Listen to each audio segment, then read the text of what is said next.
Huge fleets of Allied bombers, protected by umbrellas of fighter planes, continue their all-out offensive upon Nazi war plants in Europe.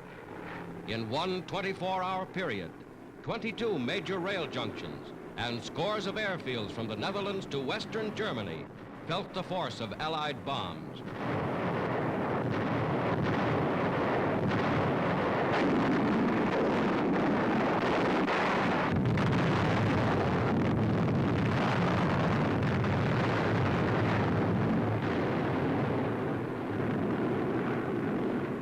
Over the Channel, planes attack and destroy Nazi E-boats.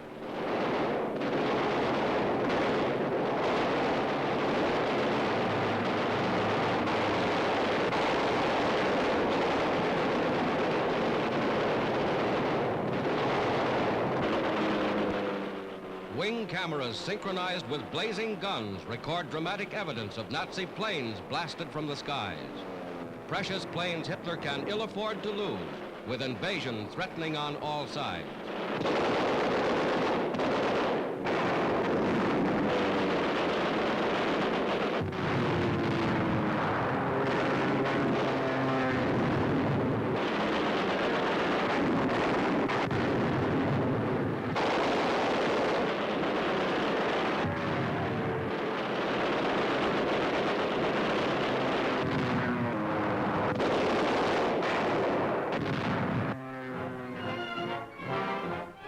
On the Italian front, from Cassino to the sea, the German Gustav Line is penetrated as General Alexander and General Clark attack with artillery.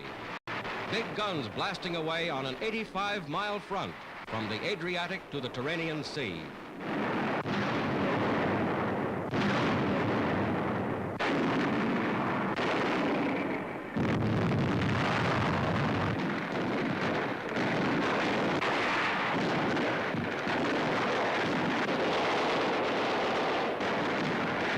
Allied infantrymen move up in the wake of the opening 2-hour barrage.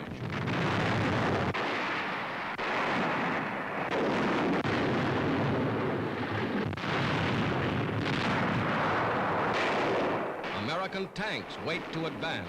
Street fighting is from house to house.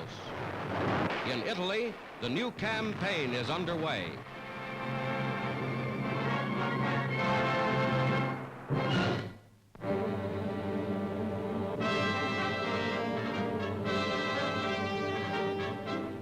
Taking off from a California airport, 2 Mustang fighters of the American Army Air Force set out to break the coast-to-coast speed record. Flying 2,500 miles across the continent at nearly 400 miles an hour, they land in New York 6 hours and 31 minutes out of Los Angeles.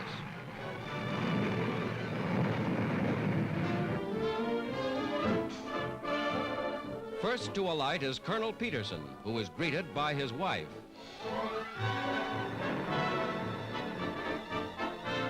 Then Colonel Carter, pilot of the second plane, is welcomed. New York salutes the new Speed Kings of the Army Air Force.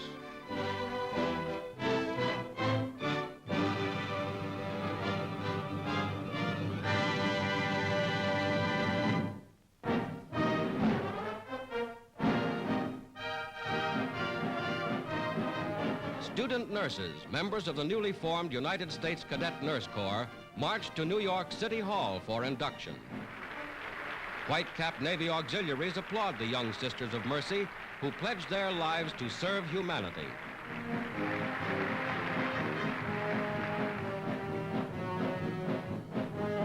Learning without pay, 95,000 volunteers like these are in training throughout the United States.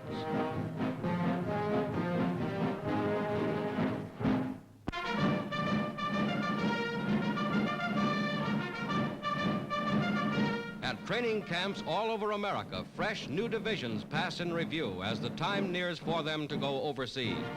A special insignia is given infantrymen who have completed the rugged Ranger course.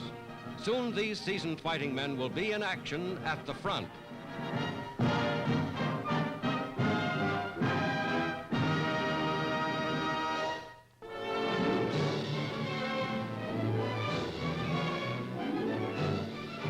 Airplane pilots prepare for action on the farm front. Loading planes with a special powder that will kill insects and pests, they are aiding farmers whose crops are threatened by blight. Masks protect the pilots from dust as they swoop low across the fields. Spraying 60,000 acres in one area, they save precious food crops needed for war.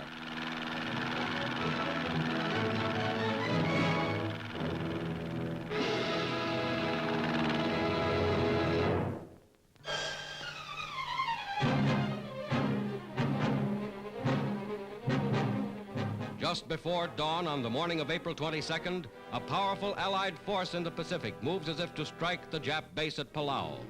Instead, it turns south toward Atape and Hollandia in Netherlands, New Guinea.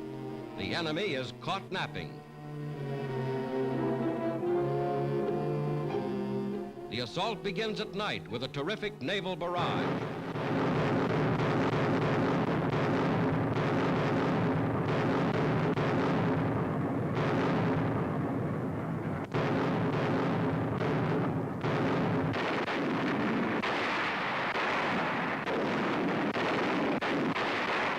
Advanced landing barges speed to shore under cover of fire.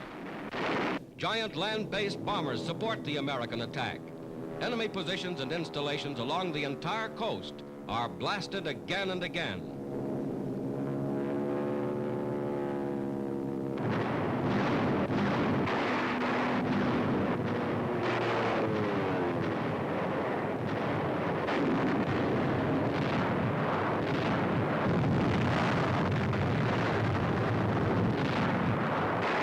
General MacArthur personally directing the assault, a daring thrust 500 miles beyond the most advanced point previously occupied by Allied forces driving down the New Guinea coast.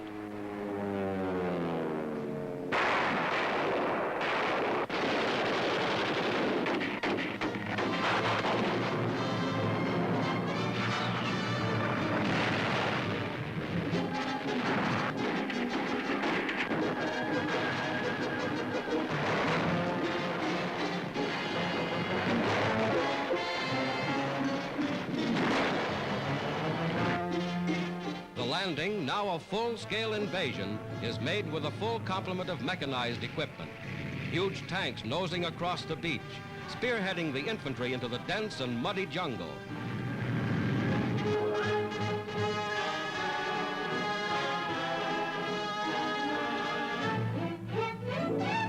The general lands with his troops. Bypassing some 4 Japanese divisions around Mustang to the southwest, the United Nations are in complete control of this vital base. Only wreckage and death marks the flight of the enemy from Hollandia, first Dutch territory to be retaken from the Japs. Dutch civil administrators move in with the troops. To General Krueger and the fighters of his 6th Army, General MacArthur says, "Well done."